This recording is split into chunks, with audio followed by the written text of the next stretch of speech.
11e jour de croisade de prière et de jeûne du ministère, le frère Théodore déclare: L'année dernière, quand nous faisions la tournée des églises, nous avons lu un traité sur le genre de leadership qui peut produire des églises de 20 à 400 000 en peu de temps. J'aimerais qu'on relise ce traité, recommande-t-il, avant que soit lu le traité en question intitulé Des églises de grands, très grands effectifs, une nécessité dans la CMCI. Après avoir souligné qu'il reviendra à ce traité plus tard, le leader déclare: La plus grosse de toutes les fourmis, quels que soient ses exploits, ne demeure pas moins une fourmi. La comparaison nous oblige à demeurer très petits. Fais très attention à qui tu te compares, même si tu es meilleur que les autres. Que seras-tu alors? Questionne-t-il. Quand tu choisis les personnes à qui tu te compares, tu as plafonné ton plus haut niveau d'accomplissement possible, tu as par là encapsulé ton potentiel. Ta jalousie définit ta petitesse. La personne dont tu es jaloux est la plus grande vision possible de ton petit cœur. Combien j'aurais souhaité que tu te compares aux éléphants, de sorte que même en te comparant au plus petit des éléphants, tu sois quand même un éléphant. Si dans ton cœur tu es jaloux ou tu te compares, tu es par là en train de définir ta plus haute vision de toi. Si au moins tu pouvais regarder à Jésus et à Dieu à l'image duquel tu as été créé, souhaite-t-il, avant d'inviter les saints à répondre en prière. Dans le traité que nous venons de lire, le frère Zach nous présente un leadership de vaillance que le ciel attend du peuple de la CMCI. Et seul un tel leadership peut aider notre ministère à produire des résultats qui vont accomplir notre but. Et dans ce traité, Dieu nous dit à travers le frère Zach comment développer la vaillance. D'une part, à travers une fidélité exceptionnelle dans les routines, dans les choses générales, et d'autre part, en développant la distinction dans un domaine particulier. Il y a un leadership de vaillance qui produit des résultats exceptionnels. Dieu répond à la vaillance et donne des résultats à un leadership de vaillance. David avait développé un leadership de vaillance, illustre-t-il. Il était vaillant dans plusieurs domaines, la musique, la louange, les batailles. C'était un homme vaillant dans le don à Dieu, dans le leadership, la crainte de Dieu, le service, la loyauté. De même, nous avons besoin de dirigeants qui sont vaillants dans beaucoup de domaines. Le problème avec les comparaisons, c'est que dès qu'on dépasse un peu quelqu'un à qui on se compare, on est satisfait. C'est la raison pour laquelle les gens n'aspirent pas à la vaillance. Au début de l'œuvre, nous avons établi certains standards. Un parent et un dirigeant d'église de maison devaient avoir établi la vaillance dans au moins 3 domaines. Un ancien dans au moins 6 domaines.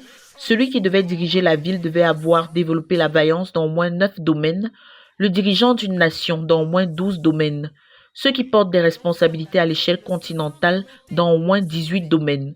Ceux qui sont des dirigeants de département dans notre œuvre au niveau mondial dans au moins 24 domaines. Et le frère Zach lui-même s'efforçait consciemment à développer la vaillance dans 40 domaines, ce qu'on exige d'un dirigeant à l'échelle mondiale. Et il pensait avoir très bien fait jusqu'à ce que Dieu lui demande la vaillance dans 100 domaines en tant que dirigeant générationnel. Quand on pense avoir plafonné, on réalise que les pensées de Dieu ne sont pas nos pensées. C'est un leadership de vaillance qu'on développe depuis dans le ministère. Ce sont les abus de la formation des disciples qui ont affaibli cela, déplore l'orateur, parce que les gens ont trouvé une autre voie de promotion à travers le favoritisme. Et ceci a affaibli le leadership de vaillance.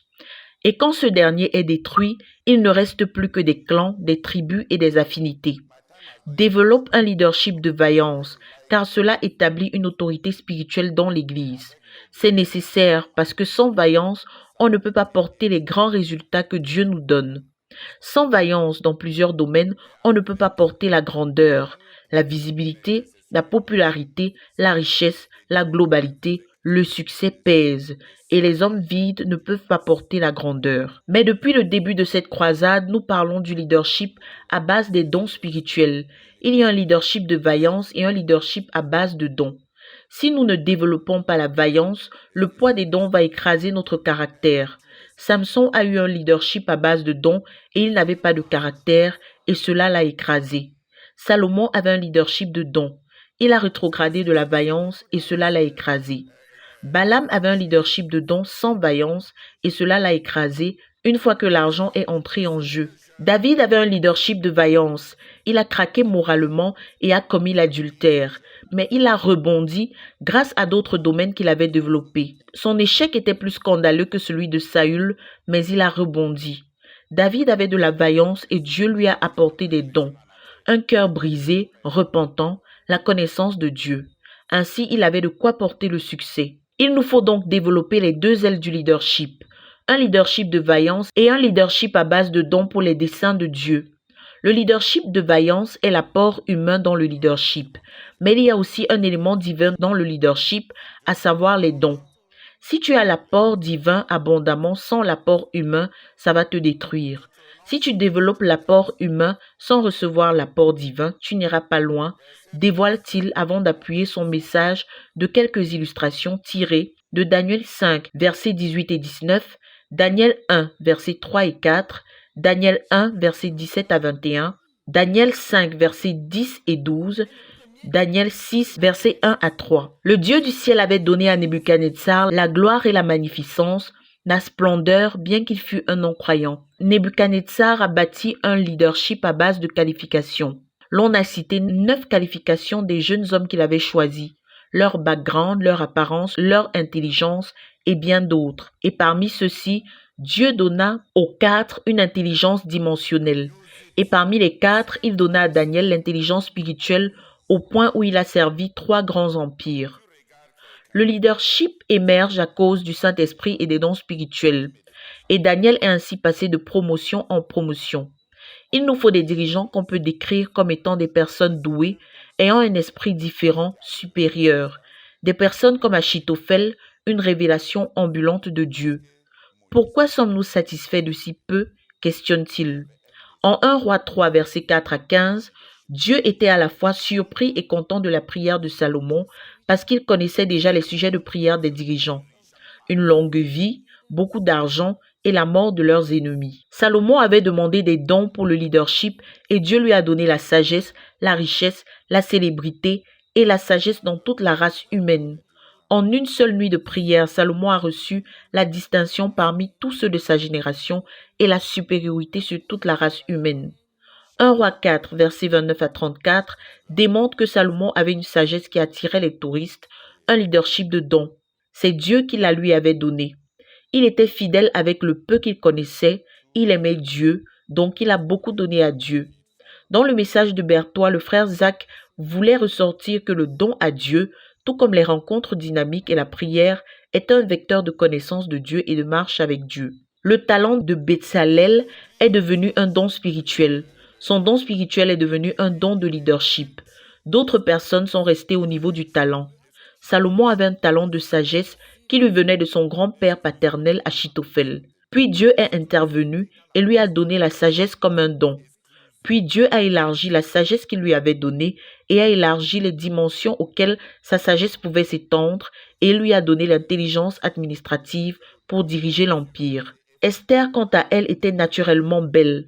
Avec l'obéissance à Mardoché, sa beauté est devenue un vecteur conquérant. Puis avec le jeûne et l'intercession, c'est devenu un vecteur de salut. En Deutéronome 34, versets 9 à 12, on dit de Josué que le fait qu'Israël l'écoute venait du don qu'il avait reçu de l'imposition des mains de Moïse, un don de leadership. On dit d'ailleurs de Moïse à 3 reprises que nul ne pouvait se comparer à lui.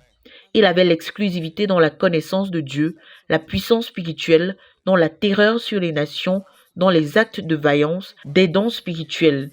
Les dirigeants d'Antioche dirigeaient l'Église à partir des dons spirituels. Quand dans un corps de dirigeants, les hommes sont vides, il y aura beaucoup de discussions. Tous les tonneaux vides font beaucoup de bruit. Samuel, quant à lui, avait commencé environ 7 ou 8 ans. La voix de l'Éternel lui fut révélée et il est devenu un homme dont la parole ne tombait jamais à terre. Timothée, à l'âge de 16 ans, était déjà un enseignant de la parole dans les églises de la Galatie. Et Paul dit à Timothée, « Les dons que tu as reçus, réveille-les en t'en servant. » Les dons, tout comme les muscles, se développent avec l'utilisation, révèle l'orateur. Si on se sert des dons spirituels, ils grandissent. Si tu parles beaucoup en langue, ta pensée va finir par s'éclaircir et tu vas comprendre ce que tu dis, de sorte que cela devienne un outil pour la prière. Le don de parler en langue est le premier qui se manifeste parce qu'il est la clé qui ouvre plusieurs autres dons. Demain, si le Seigneur le permet, nous allons aborder la prochaine vérité selon laquelle les dons et ministères viennent à travers la rencontre avec le Saint-Esprit. nous allons mentionner les 9 rencontres avec le Saint-Esprit. Il faut que nous ayons des dirigeants spirituels doués qui vont accomplir rapidement le but. Lorsque Dieu est à l'œuvre, il produit la qualité et la quantité par la puissance du Saint-Esprit, conclut le frère Théodore avant que les saints prient. Que toute la gloire revienne au Seigneur. De Koumé pour la RTVC, Cynthia Siaka.